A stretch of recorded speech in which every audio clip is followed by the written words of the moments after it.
Welcome to today's presentation, How to Become a Fellow. My name is Nicole, and I'm the Member Program Specialist at the American Academy of Sleep Medicine. I'd like to remind you that your audio is muted and your video is off. We encourage you to include any questions you may have in the Q&A box at the bottom of your screen. Also, this webinar is being recorded and will be available on the Fellow membership page on the website.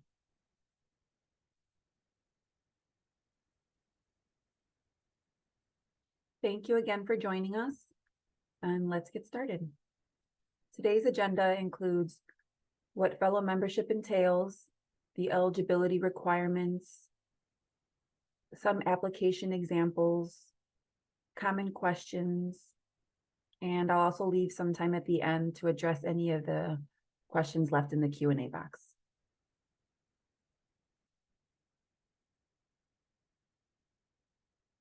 Fellow standing is an honor bestowed to the AASM members who apply for and meet the requirements to become a Fellow of the American Academy of Sleep Medicine, as determined by the Board of Directors.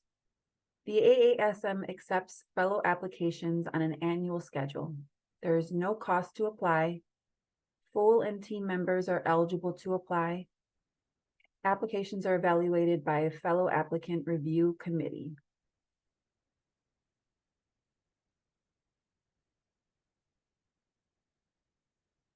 Once your application is approved, here are some of the perks that you receive.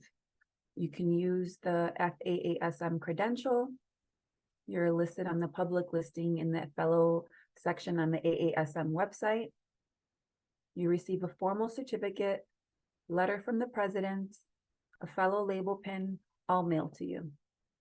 You are also recognized at the membership meeting at Sleep. You are part of the announcement in montage, the AASM press release, and AASM Insider.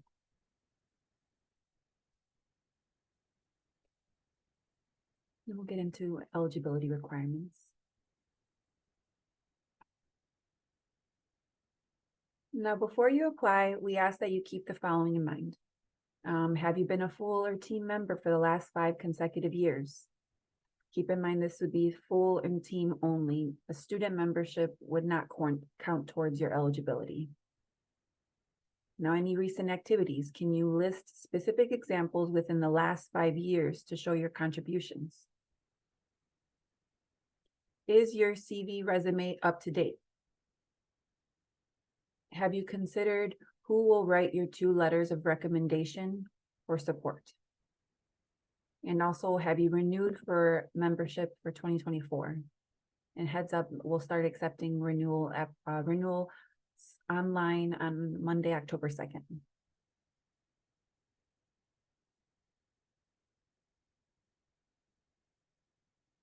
Now, application sections. What can you expect? The kind of information and contributions we expect on the application.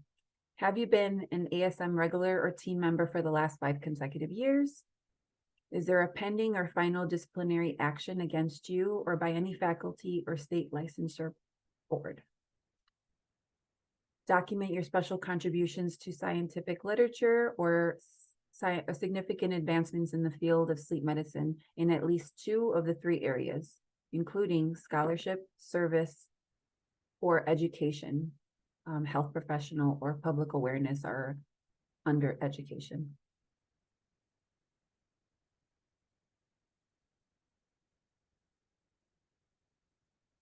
Now we can go through what the application, essentially an application filled looks like. Now for the first section for scholarship, demonstration through contributions to published literature that advance the field of sleep medicine. If you have more than 3 examples, we ask that you list them from highest impact related to sleep medicine that occurred in the last 5 years. The following details are required for each entry. So as you can see on the example on the right, we have the publication title, we have the co and authors, we have the publication name, the date that it was published, and publication type. So an example, it could be a book chapter, journal article, scientific paper, abstract, case report, systematic review. So to give you an example, on number 3, the title of the scholarship title was Short-Term Adherence with Positive Airway Pressure Therapy in Singapore. And they listed themselves and other authors, and publication name, the date that it was published, and the type of the publication. A minimum of 3 is required.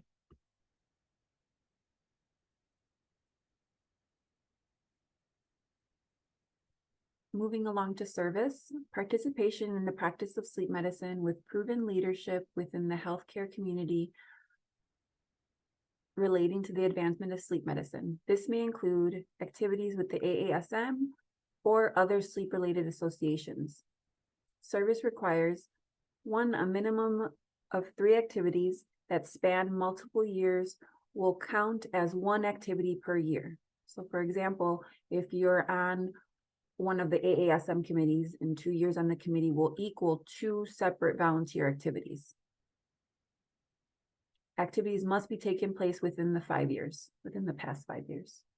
Service does not include education activities and must be a volunteer activity, not directly related to your current place of employment or part of your expected job function, and without remuneration. So to the right, you see an example of service activity with the AASM Foundation Research Fellowship. And they list the institution, the AASM Foundation, they list the role as a committee member and years of service. Make sure to list the committee's name and society if it's not within the AASM. What your role was and is. So for example, if you're a member or a chair or a co-chair, etc. And then also a reminder that volunteer activities are not related to your current employment. And to give you an example of maybe an acceptable effort would be service as a committee chair, course chair, an editor of a peer review journal, a board member, or an executive committee member. An acceptable impact would be something national impact to significance, some national impact.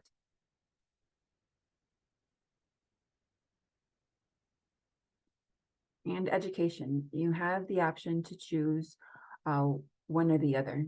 So health professional, you list a minimum of 3 teachings or educational activities, which can include some sleep medicine related presentations, minimum of 30 minutes each, and or the development of sleep medicine educational materials within the last 5 years. Or public awareness, list a minimum of 3 activities used to build public awareness and or development of minimum of 3 patient education resources within the last 5 years. And note a detailed 2 to 3 sentence description would be helpful during evaluations. So if you look at the example for health professional, they have listed the New Horizon in Home Sleep Apnea Assessment as the activity. And then they have the institution, a brief description of what they spoke about, and then the education type. So for example, the first one says an online talk to health professionals. The second one lists the type of presentation as a presentation at a regional conference. And then the third specifically mentions an online talk.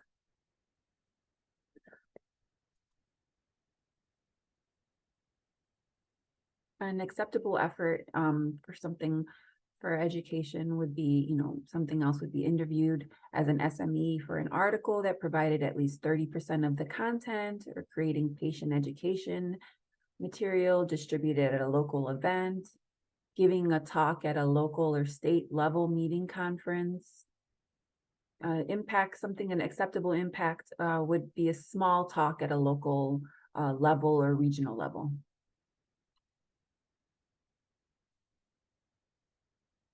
Now here's just a sample of what the application would look like after you submit.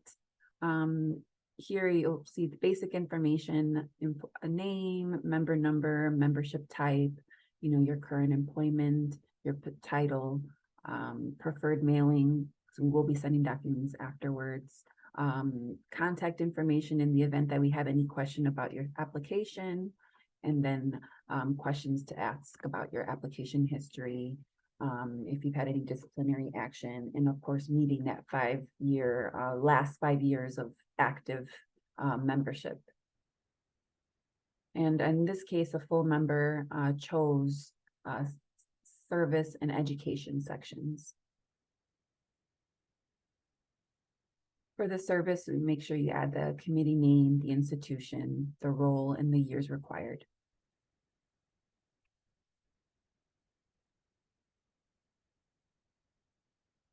And the second part of the application shows their selected education. And then also it references your attachments, making sure that you're submitting your letters of recommendation, your CV, and your board certification if you have it. And for education, health professional title, institution, the year, and education types are all required, a minimum of 3 examples.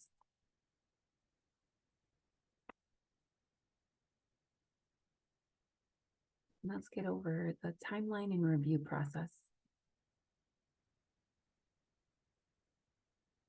So the Fellow Applicant Review Committee will review and score each applicant, carefully considering all items provided under scholarship, service, and/or education. Each applicant is scored based on the combination of overall effort and impact for each example you provide in your application. Each category is rated on a scale of 0 to 3, the lowest 0 for items that do not qualify, and the highest 3 for the items that show significant effort level and impact to the sleep medicine field. To qualify for approval, the applicant must meet or exceed combined average score of 2.0 for the 2 sections you completed. Following the review process, the panel will submit its recommendations of the approved applicants to the AASM Executive Committee.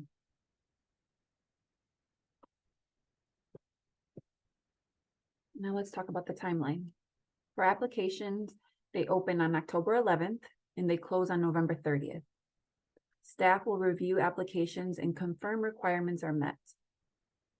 Keep in mind, early submissions are encouraged to give staff time to review and allow for confirmation of documents.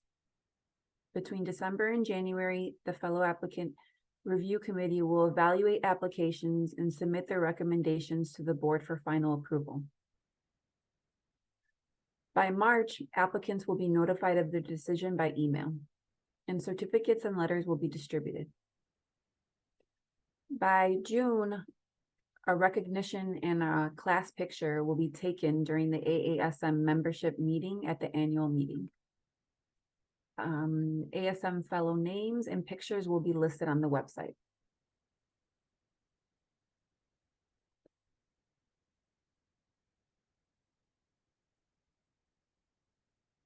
So here are some common questions. How do I find out if I've been a member for the 5 consecutive years? Feel free to contact fellow membership at asm.org, or you can just contact me directly and I'll confirm your status, your member status. Do I need to be board certified in sleep medicine to qualify? No, board certification is not a requirement. How do I find someone to help write a letter of recommendation? We recommend searching our online member directory so you can get in contact with a fellow member. And that's something that you can find in AASM Engage platform. Can I submit parts of my applications at different times? No, the application and required attachments must be submitted at the time for consideration. The same time. May I reapply if I'm not accepted as fellow member this year? While most applicants have many outstanding accomplishments, some may fall short of describing the significant achievements for their contribution areas. We encourage members to reapply when they have met the requirements.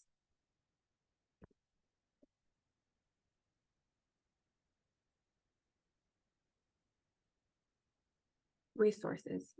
So something else that you could use in order to prepare for your applications would be finding volunteer opportunities in the ASM Engage community platform.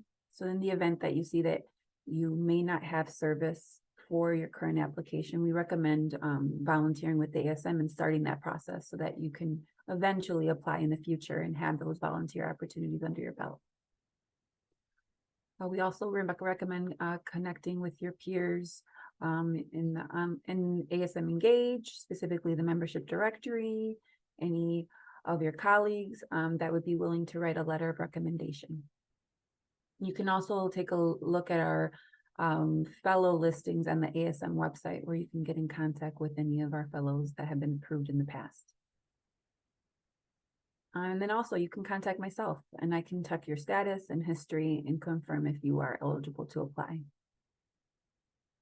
On the ASM website under fellow membership, we have some sample applications and some other FAQs if needed.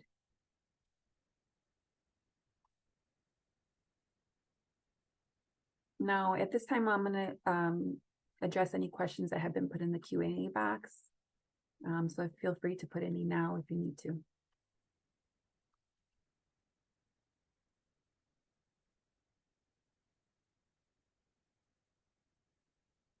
So I have, is there a way to find out how many years I've been a full member?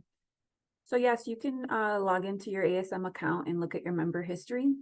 In the event that you can't find that, feel free to reach out to me directly, and I'll provide my contact information on the next slide. Do poster presentations at conferences count for scholarship? Yes, they do. And feel free to email me any examples, any specific, titles or contributions, and I can double check for you. For scholarship, does it matter if the applicant is or is not the first author? I guess it potentially could matter. We do give more impact if you're the main author or the co-author. So feel free to reach out to me directly and I can go in depth on that question. Is it required that the letter of recommendation must come from someone who is an FAASM, or could it be someone, physician or psychologist? So yes, on the website we describe that one letter of recommendation can be a fellow, and then the other can be a colleague that's also a physician or psychologist. Should the recommendations only be written by fellows of the ASM? No. So to piggyback on the last question, it does not have to be a fellow. That's just one of them, one of the options. Did I miss anything? I am board certified, but some requirements can I apply? Board certification is a plus. It's not necessarily a plus. It's just for reference. So in the event that you are board certified, then you say yes and provide that certification. Thank you for all these questions. These are great. Thank you. And forgive me if I'm not being clear. Feel free, everyone, you can email me at fellowmembership@aasm.org. My name's Nicole, and I can address any other specific questions. Or feel free to use a chat on our website. Go ahead and send a chat in now or in the next hour, and I'll be sure to answer all those. Did I say that for the last 5 years that it could list a scholarship activity? So for all activities, scholarship, service, and education, they have to be within the last 5-year time frame.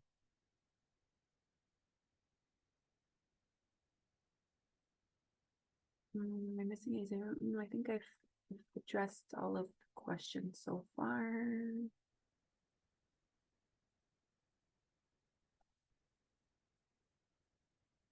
Oh, I gotta keep going. Looks like I got another one. For volunteer committees, does being a part of a volunteer committee with your hospital system or special counsel matter? So this one kind of goes back to, volunteer opportunities have to be set apart from your place of employment. So I mean, hospital systems are large and there's different departments. So maybe this one could be probably discussed privately to find out if it's an eligible activity. But just offhand, anything that's related to your place of employment, I would not include. How many scholarship activities are required in the past 5 years? So all of the activities, the minimum requirement is 3. Now, in the event that you want to list more than 3, we just ask that you list them in an order of impact. So some of your top 3 that could be scored at the highest rating.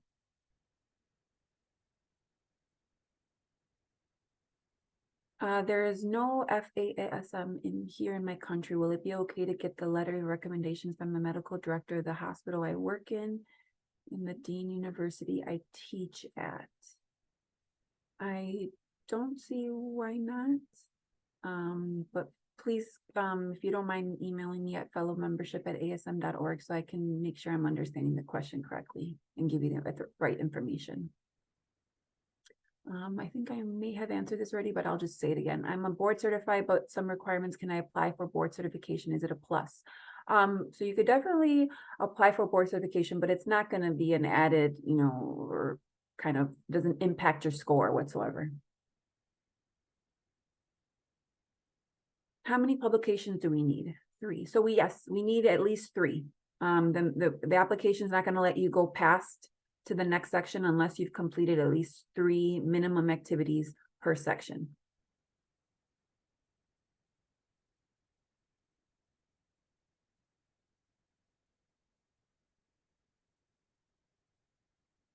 So I understand that someone educates at certain school systems for sleep. So yeah, absolutely. That sounds like a public awareness activity. So feel free to email me your specific activity and I can get back to you. The scoring level, what determines quality 0, 1, 2, 3?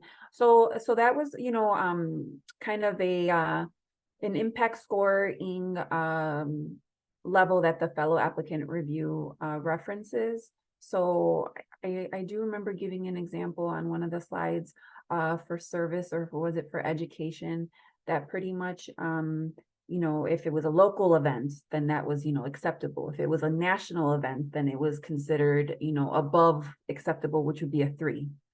So please feel free to email me directly and I can clarify on the scoring. Actually, if you don't mind just looking at the recording of this slide, I do mention, the impacts. Does a commentary on published article in an issue of JCSM count as a publication? This one, a commentary on a published article.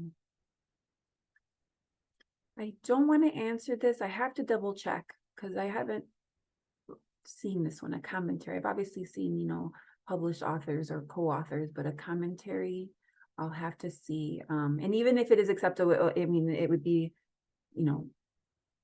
on a different probably point. So I can get back to you on this if you don't mind emailing me directly at fellowmembership@aasm.org or ncasas@aasm.org.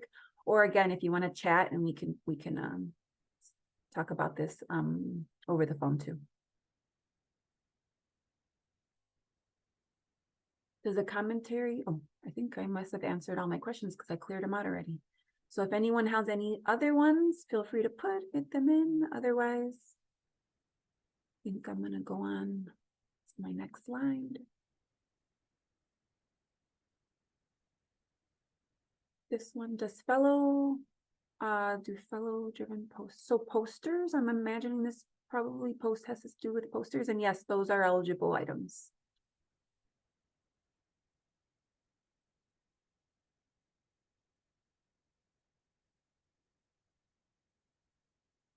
And if I miss any questions, or if you still feel like you need a clarification on any of the questions, please feel free to contact me directly.